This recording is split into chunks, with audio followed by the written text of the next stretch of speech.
Bismillahirrahmanirrahim. Assalamualaikum warahmatullahi wabarakatuh.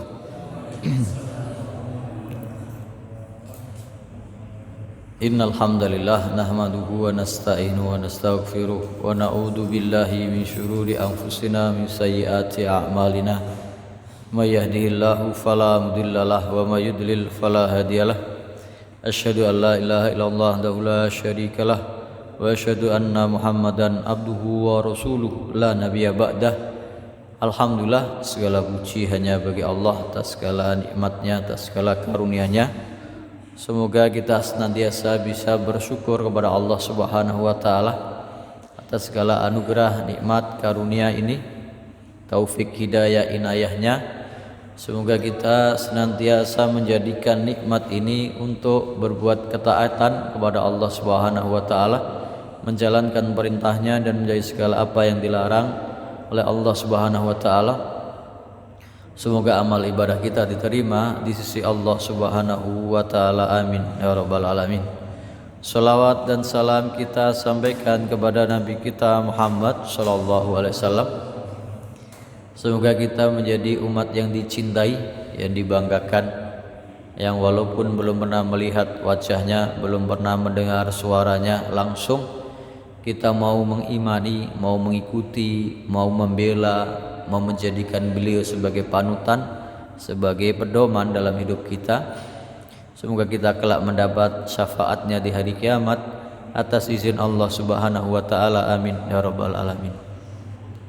Alhamdulillah, kita ini berarti pertemuan kita yang pertama setelah Lebaran atau setelah Idul Fitri.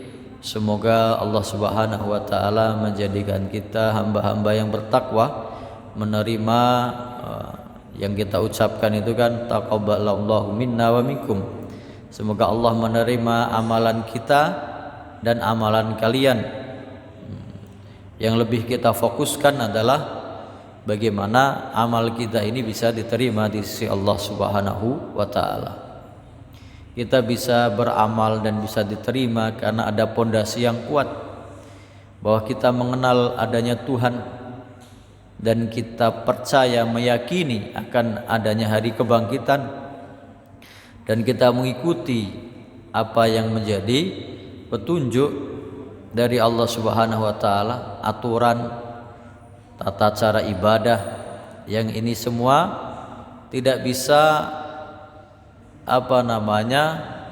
secara otodidak mempelajari sendiri. Jadi manusia mengenal Tuhan tidak bisa berdasarkan hasil pikiran sendiri, tidak bisa dari imajinasinya sendiri. Makanya Allah Subhanahu wa taala mengutus para nabi dan rasul untuk menyampaikan pesan risalah dari Allah Subhanahu wa taala, bahwa hakikat Tuhan Sang Pencipta adalah seperti ini. Kemudian ada aturan-aturan yang harus kita laksanakan, entah itu aturan ibadah, entah itu aturan muamalah. Kalau Tuhan itu menurut persepsi masing-masing manusia, tanpa wahyu, tanpa melalui para nabi dan rasul, maka persepsi orang bisa beda-beda. Makanya orang yang menyembah selain Allah Subhanahu wa taala, menjadikan Tuhan itu berdasarkan persepsi mereka sendiri. Ada yang menggambarkan Tuhan sosoknya punya tubuh manusia, kepalanya hewan, yang kepalanya seperti gajah, tangannya banyak. Ada yang mempersepsikan Tuhan itu seperti manusia, kepalanya ada 10. Ada yang mempersepsikan Tuhan itu imajinasinya manusia yang punya 2 kekuatan putih kebaikan, kekuatan jahat. Bahkan ada yang mempersepsikan Tuhan lebih dari 1. Ada dewa yang mengurusi peperangan, dewa tanam-tanaman, dewa angin, dewa petir, dewa hujan. Karena menurut persepsi manusia, bukan atas bimbingan wahyu. Maka orang yang menyembah selain Allah, persepsinya enggak terbatas. Ada yang menyembah gunung, menyembah bintang, menyembah bulan, menyembah matahari, menyembah patung, sesuai dengan imajinasinya, khayalannya. Tuhan itu seperti itu, yang ingin dia imajinasikan. Kalau itu dibiarkan, wah, orang bisa berimajinasi masing-masing. Maka itulah Allah Subhanahu wa taala mengutus para nabi dan rasul yang tugasnya menyampaikan risalah, pesan dari Sang Pencipta. Allah Subhanahu wa taala zat yang maha tinggi, yang maha besar, tidak bisa dipersepsikan, tidak bisa disamakan. Semua yang kamu lihat itu bukan Tuhan, karena dia laisa kamitslihi syai'un wa huwas samiul basir. Enggak ada yang menyerupainya. Semua yang ada dalam benak pikiranmu, benda apapun, bukan Tuhan. Tuhan itu maha besar, maha mendengar, maha melihat, maha mengetahui, maha mengatur seluruh alam semesta, yang menciptakan, memelihara, mengatur, memberi rizki, menghidupkan, mematikan. Untuk bisa menyatukan persepsi ini sesuai dengan yang sejatinya, maka diutus para nabi dan rasul supaya sama persepsinya. Maka sikap kita kepada para nabi dan rasul yang menyampaikan kebenaran dari Allah Subhanahu wa taala, yang pertama kita mengimaninya, yang dengannya kita tahu cara untuk bagaimana kita menyembah Allah Subhanahu wa taala, cara ibadah. Lah kalau cara ibadah sesuai persepsi masing-masing, orang bisa berkreasi. Ada yang ibadahnya ada yang menyembah hewan, mandi dengan kotoran hewan. Ada yang menyediakan tubuhnya untuk diinjak-injak binatang. Ada yang mempersembahkan sesuatu. Ada yang berjalan ribuan kilometer dalam rangka untuk ibadahnya kepada yang dia anggap sebagai Tuhan. Ada yang bertapa, berdiam di suatu tempat. Ada yang tidak mau bicara, tidak mau makan, tidak mau minum. Semua itu kalau diserahkan kepada masing-masing, punya persepsi sendiri-sendiri. Sehingga kita sebagai umat Nabi Muhammad SAW, contoh bagaimana ibadahnya mengikuti Nabi Muhammad SAW. Dan itu kunci dari segala amal ibadah kita. Pondasinya kita mengimani Nabi Muhammad SAW sebagai utusan Allah. Semua kata-katanya adalah ketentuan hukum, perbuatannya adalah contoh. Maka bagaimana kita beribadah dijelaskan oleh Nabi dan Rasul. Bagaimana syariat agama dijelaskan oleh para utusan Nabi dan Rasul, dan diturunkan Al-Quran dan kitab-kitab sebelumnya mengatur keberlangsungan hidup manusia sesuai yang dikehendaki oleh Allah Subhanahu wa taala. Yang berikutnya, setelah mengetahui cara ibadah, mengetahui cara berhukum, bermuamalah, mengetahui zat Sang Pencipta, kita juga tahu dan harus percaya dengan apa-apa yang dibawa oleh Nabi dan Rasul, dari kabar berita yang terdahulu dan kabar berita yang akan datang. Apa yang terdahulu? Cerita Nabi dan Rasul sebelum Nabi Muhammad. Nabi Ibrahim alaihissalam, Nabi Musa, Nabi Adam, Nabi Nuh, mengabarkan tentang cerita terdahulu kaum-kaum yang diazab oleh Allah Subhanahu wa taala karena tidak beriman. dan juga yang akan datang, tentang hari kiamat, tentang balasan bagi orang-orang yang beriman dan beramal soleh, tentang balasan bagi orang yang membangkang, yang bermaksiat dan tidak mau beriman kepada Allah Subhanahu wa taala, tentang adanya surga dan neraka, tentang adanya yaumul hisab, pengadilan Allah Subhanahu wa taala.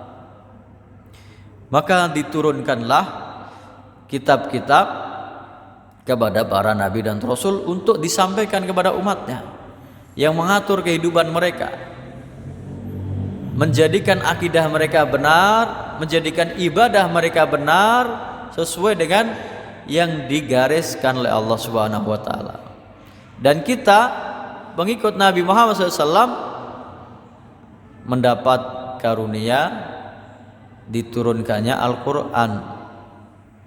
Maka kalau kita di dalam Idul Fitri itu berbahagia, bahkan disyariatkan untuk bergembira, kegembiraan yang paling sejati adalah kegembiraan kita mendapati petunjuk di dalam Al-Quran. Dalam surat surat Yunus ayat 57 dan 58, Allah Subhanahu wa taala berfirman, A'udzubillahi minasyaitonirrajim. Bismillahirrahmanirrahim. Ya ayyuhan nasu qad ja'atkum mau'idatum mir rabbikum wa syifaa'ul lima fis suduri wa hudaw wa rahmatul lil mu'minin. Ini Al-Qur'an yang digambarkan oleh Allah Subhanahu wa taala. Ya ayyuhan nas, wahai manusia, qad ja'atkum mau'idatum mir rabbikum, sungguh telah datang kepada kalian mau'idah. Kita kan sering mendengar mau'idah hasanah, nasihat yang baik. Sungguh telah datang nasihat yang baik dari Tuhan kalian, mir rabbikum. Al-Quran isinya peringatan, nasihat bagaimana kita menjalani kehidupan, mengatur kehidupan kita, ibadah kita. Innas sholati wa nusuki wa mahyaya wa mamati lillahi rabbil alamin. Sesungguhnya salatku, ibadahku, hidupku, matiku untuk Allah Subhanahu wa taala, Tuhan semesta alam. Wa syifaa'ul lima fis sudur, dan obat dari apa yang ada di dalam dada kalian, obat hati, obat keresahan kita, kegundahan kita, kegelisahan kita, kebingungan kita, larinya kepada Al-Quran. Wa hudaw wa rahmatul lil mu'minin, dan sebagai petunjuk dan kasih sayang bagi orang-orang yang beriman. Ayat berikutnya ayat 58-nya surat Yunus ini, qul bifadlillahi wa birahmatihi fabidzalika falyafrahu wa khairum mimma yajma'un. Katakanlah, dengan karunia dari Allah, di antaranya ada yang menafsirkan karunia Allah yang terbesar itu turunnya Al-Quran ini dan diutusnya Nabi Muhammad SAW. Katakanlah, karena karunia dari Allah ini dan rahmatnya, kasih sayangnya, fabidzalika, dengan itu semua, falyafrahu, bergembiralah kalian, berbahagialah kalian mendapat petunjuk, menjadi manusia-manusia yang terpilih untuk tunduk taat kepada Allah Subhanahu wa taala, menyembah hanya kepada Allah Subhanahu wa taala, mengikuti petunjuk Nabi Muhammad SAW. Wa khairum mimma yajma'un, itu lebih baik dari semua yang mereka kumpulkan, dari keurusan dunia, materi, harta, pangkat, jabatan, kekuasaan, keluarga, gak ada artinya dibanding hidayah dari Allah Subhanahu wa taala. Makanya Al-Quran dalam beberapa pensifatan di dalam Al-Quran sendiri disebutkan sebagai ruh dan sebagai cahaya, seakan-akan jiwanya orang itu bisa dikatakan benar-benar hidup, sejatinya hidup di dunia kalau dia mau menghamba kepada Allah Subhanahu wa taala, mengikuti petunjuk Al-Quran. Dalam surat Ghafir atau surat Al-Mu'min ayat 15, Allah Subhanahu wa taala berfirman, Rafi'ud darajati dzul arsy. Allah Subhanahu wa taala yang maha tinggi derajatnya, sang pemilik arsy, yang maha zat makhluk Allah yang paling besar, arsy-nya Allah Subhanahu wa taala. Yulkir ruha min amrihi. Allah Subhanahu wa taala menurunkan ruh. Yang dimaksud ruh di sini adalah Al-Qur'an. Min amrihi, atas perintahnya kepada Nabi Muhammad SAW. Ala may yasha'u min ibadih, kepada siapa saja yang dia kehendaki. Liyungdira yaumat talaq, untuk memberi peringatan akan hari kiamat kelak. Gak ada artinya sebanyak apapun harta manusia, setinggi apapun jabatannya, sebesar apapun, seluas apapun kekuasaannya, kalau nggak mendapat petunjuk dari Allah Subhanahu wa taala. Karena itu sejatinya ruh, kehidupan yang benar, yang hakiki, mengikuti petunjuk Allah Subhanahu wa taala. Yang kedua adalah cahaya, yang dengannya dia bisa melangkah, dengannya dia bisa bekerja, dengannya dia bisa berinteraksi dengan sekitarnya. Jadi diartikan atau disifati dengan ruh dan nur cahaya Al-Quran ini. Dalam surat Asy-Syura di ayat 52 dan 53, Allah Subhanahu wa taala berfirman, wa kadzalika auhayna ilaika ruham min amrina.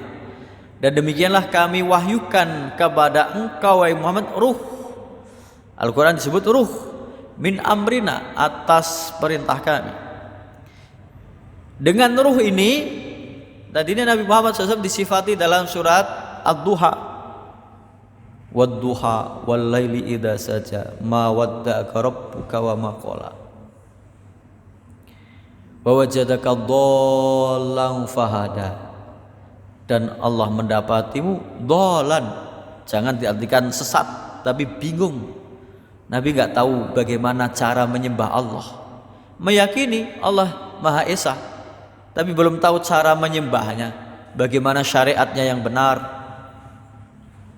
bagaimana hakikat zat Tuhan Sang Pencipta itu. Maka surat Asy-Syura ayat 52 ini, ma kunta tadri mal kitabu walal iman. Sebelumnya kamu tadi masih bingung, wajadaka dhalan fahada. Allah mendapati engkau wahai Muhammad dalam keadaan bingung, kemudian diberi petunjuk Al-Quran ini. Ma kunta tadri mal kitabu walal iman. Kamu dulunya enggak tahu Alkitab, Al-Quran, tidak tahu cara beriman kepada Allah SWT. Siapa Allah, bagaimana hakikatnya, bagaimana sifat-sifatnya. Walakin ja'alnahu nura, tapi kami jadikan dia Al-Quran ini sebagai cahaya. Nahdi bihi man nasya'u min ibadina, yang dengannya kami memberi petunjuk kepada hamba kami yang kami kehendaki. Siapa saja yang kami kehendaki dari hamba kami. Wa innaka latahdi ila siratim mustaqim. Dan sesungguhnya engkau wahai Muhammad memberi petunjuk kepada jalan yang lurus. Jadi global, secara utuh menyeluruh, kita mengimani bahwa Nabi Muhammad SAW utusan Allah, seperti rukun Islam, rukun iman, itu wajib bagi setiap muslim,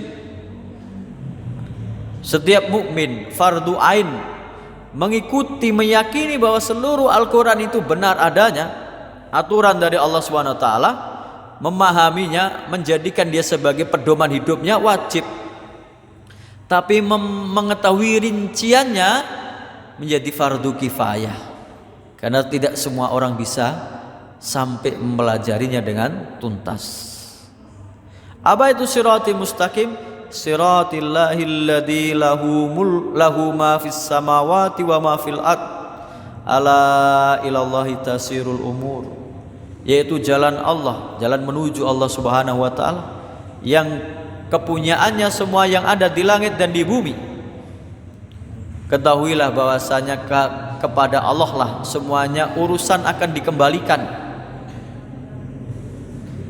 Ini tentang Al-Quran, dan banyak tadi disifati Al-Quran itu sebagai syifa, penyembuh dari hati manusia. Dalam surat Fussilat ayat 44 Allah Subhanahu wa taala berfirman, "Walau ja'alnahu Qur'anan a'jamiyyan laqalu laula fussilat ayatuh." Kalau kami jadikan Al-Quran ini a'jamian, bukan pakai bahasa Arab, a'jam non Arab, laqalu laula fussilat ayatuh. Seandainya Al-Quran ini bisa dirinci, dijelaskan dengan detail, karena bahasa Arab ini yang bisa menjelaskan, merinci dengan detail tentang aturan Allah Subhanahu wa taala. A'jami wa arabi. Apakah dengan bahasa ajam atau bahasa Arab? Qul huwa lil ladzina amanu hudaw wa shifa. Katakanlah Al-Quran ini bagi orang-orang yang beriman adalah petunjuk dan obat, penyembuh, syifa, jaminan menyembuhkan semua penyakit hati manusia. Walladzina la yu'minuna fi adanihim waqru wa huwa 'alaihim ama. Sedangkan orang-orang yang tidak mau beriman kepadanya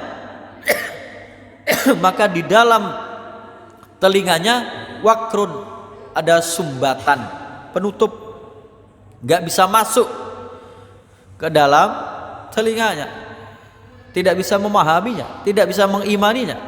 Wa huwa 'alaihim ama, dan dia terhadap kebenaran ini buta.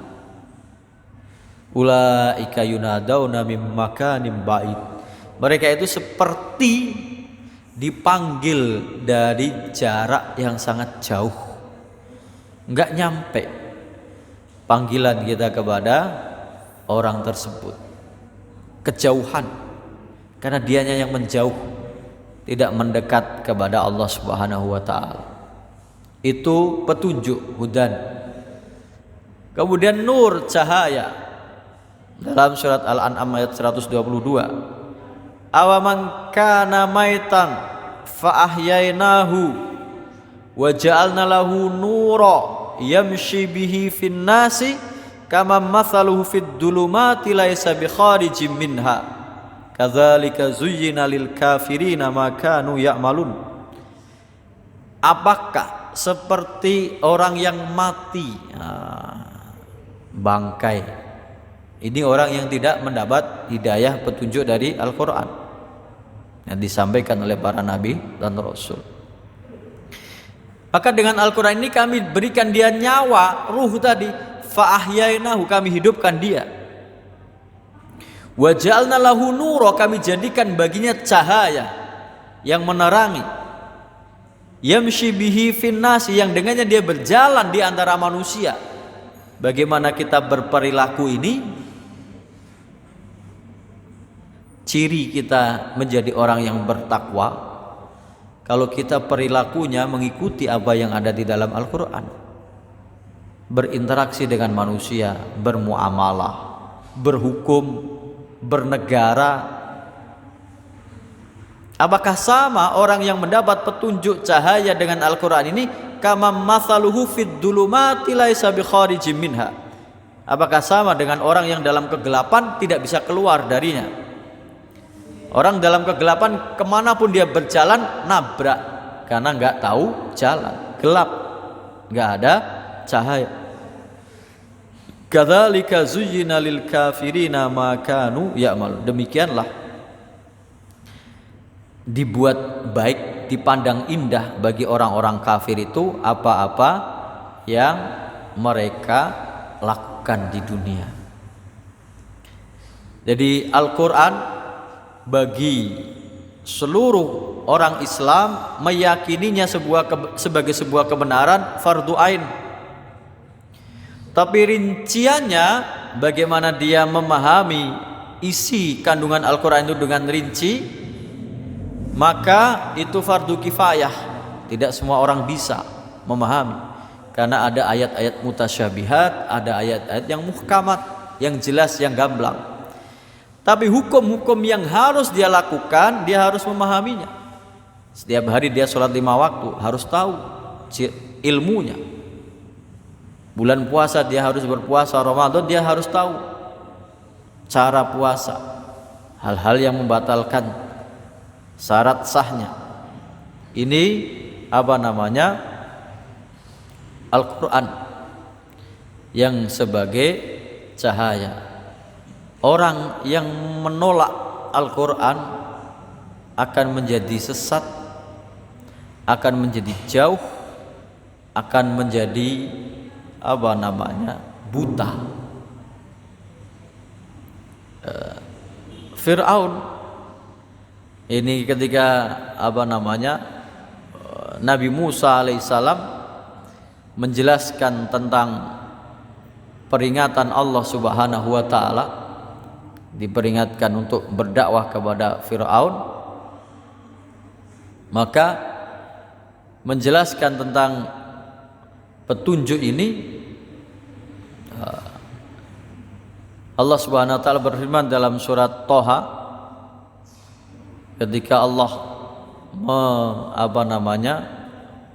menurunkan Nabi Adam dari surganya, qala bita minha jami'an ba'dukum li ba'dun adu. Nabi Adam dan iblis diturunkan. Turunlah kalian semuanya, sebagian menjadi musuh dari yang lain. Musuh kita yang utama adalah iblis laknatullah. Tapi Allah memberikan petunjuk bagi manusia. Fa imma ya'tiyannakum minni hudan faman tabi'a hudaya fala khaufun fala yadillu wala yashqa.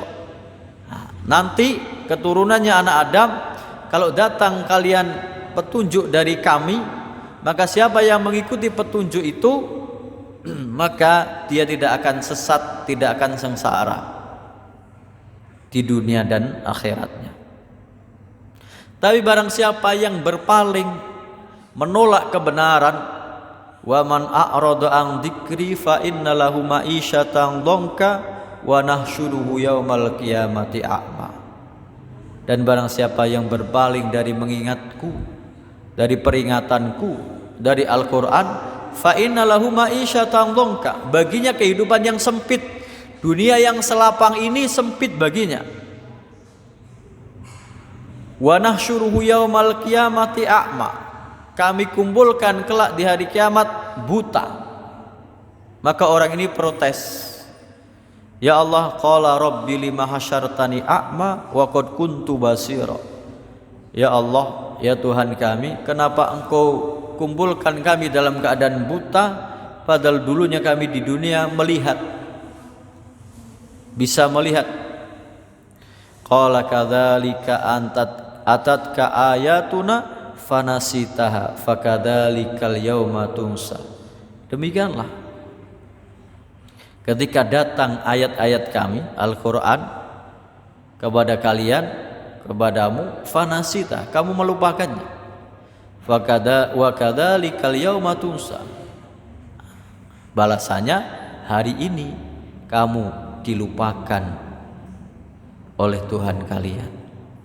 Buta, nggak dapat petunjuk dari Allah Subhanahu wa ta'ala. Maka sebaik-baik petunjuk adalah Al-Quran.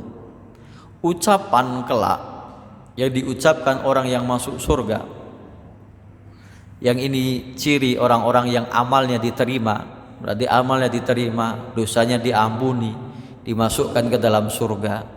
Dia ingat dulu ketika di dunia. Dan orang yang sudah masuk surga, yang amalnya diterima ini, ciri-cirinya dihilangkan kebencian, kedengkian di dalam hatinya.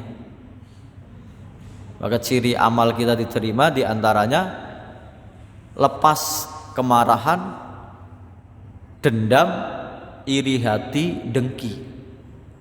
Sifat penghuni surga seperti itu. Dalam surat Al-A'raf ayat 43. Wa naza'na ma fi sudurihim min ghillin tajri min tahtihimul anhar. Kami hilangkan dari hati mereka, dari dada mereka, min ghillin, dengki, iri hati. Mereka di dalam surga tajri min tahtihimul anhar, mengalir di bawah mereka sungai-sungai.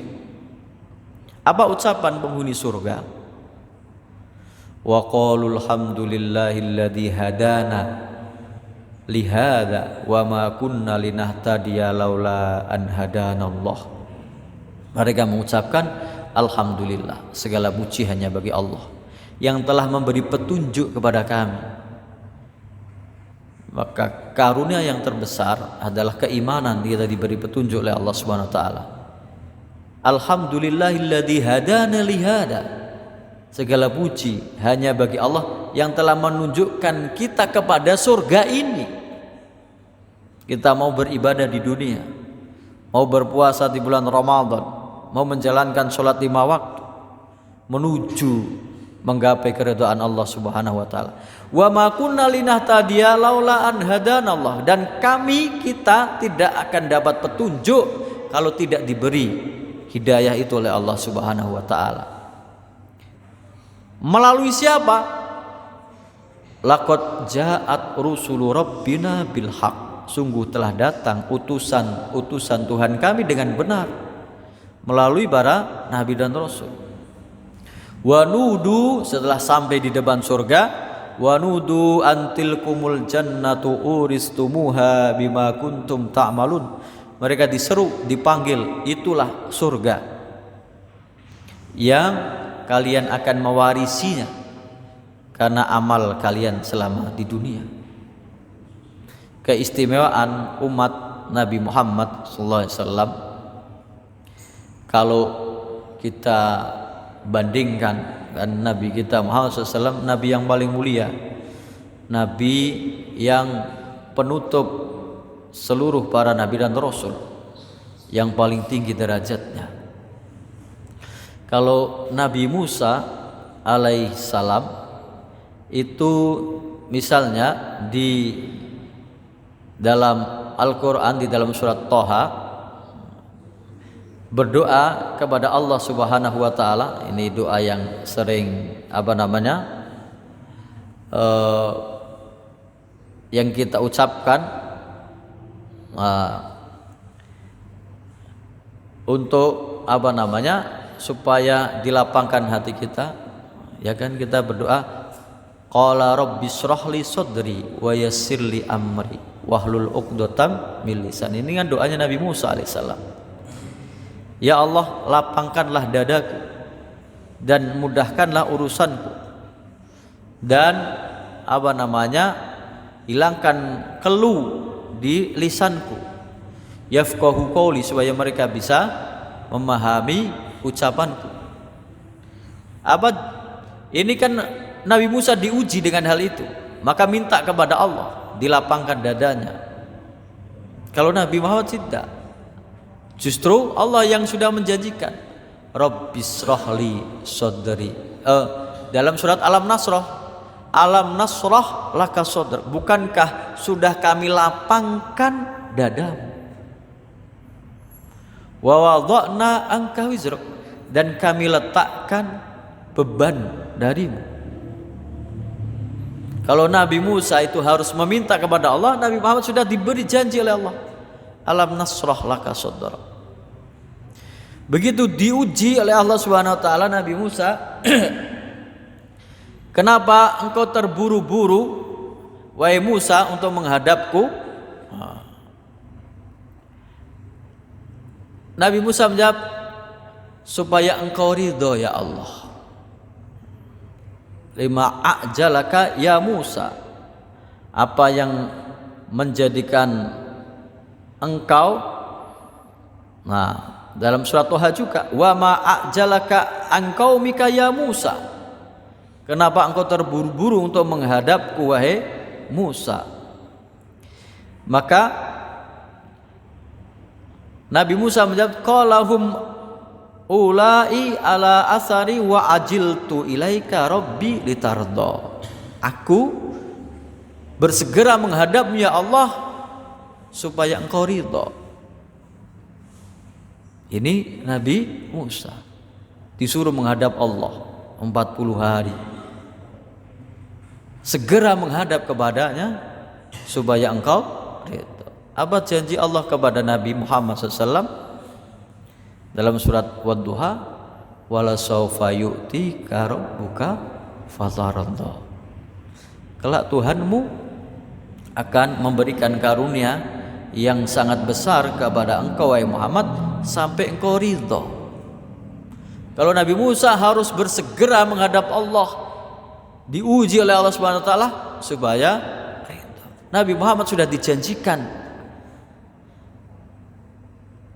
kelak engkau akan diberi karunia yang sangat besar wahai Muhammad sampai kamu ridho, puas. Apa itu? Dalam sebuah hadis disebutkan di antaranya adalah Nabi Muhammad tidak ridho kalau ada satu umatnya masuk neraka.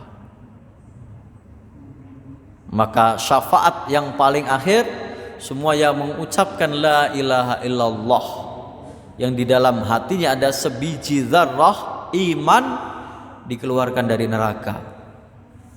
Maka ada yang disebut Jahannamiyun, alumni penghuni neraka Jahannam. Tapi mereka karena beriman mendapat syafaat yang terakhir ini, keimanannya disaring, diangkat oleh Allah Subhanahu wa taala, masukkan ke dalam surga. Seperti itu juga yang disampaikan Aisyah radhiyallahu anha kepada Nabi Muhammad SAW ketika minta didoakan. Ketika Aisyah sedang bersama Nabi Muhammad SAW, ketika sedang nyaman, Nabi Muhammad sedang tenang, sedang bahagia, dia berkata, ya Rasulullah ud'ullaha li. Aisyah berkata minta kepada Nabi Muhammad, istri tercintanya, satu-satunya gadis yang dinikahi oleh Nabi Muhammad SAW. Ya Rasulullah, doakan, mintakan untukku kepada Allah Subhanahu wa taala doa yang terbaik. Maka Nabi Muhammad SAW mendoakan, Allahumma gfir li Aisyah ma taqaddama min dambiha wa ma ta'akhkhara wa ma asarat wa ma a'lanat. Ya Allah, ampunilah Aisyah ini dosa-dosanya yang telah lampau dan yang akan datang, yang dia sembunyikan, yang terang-terangan. Maka Aisyah tertawa sampai tertunduk kepalanya sampai di pangkuannya sendiri. Maka Nabi Muhammad SAW berkata, ayasurruki du'ai, apakah doaku tadi membahagiakanmu, kamu senang aku doakan seperti itu? Siapa yang gak senang didoakan oleh Nabi Muhammad SAW yang doanya sangat diijabai? Ya Allah, ampunilah Aisyah dosanya yang telah lalu dan yang akan datang, yang dia sembunyikan yang terang-terangan, gak ada yang tersisa. Apakah kamu senang wahai Aisyah dengan doa itu? Siapa yang gak senang? Wa mali la yasurruni du'auka, bagaimana aku enggak senang dengan doamu ya Rasulullah? Doa yang membuat semua orang pasti senang. Kemudian Nabi Muhammad SAW bersabda, wallahi innaha la du'ai li ummati fi kulli sholatin.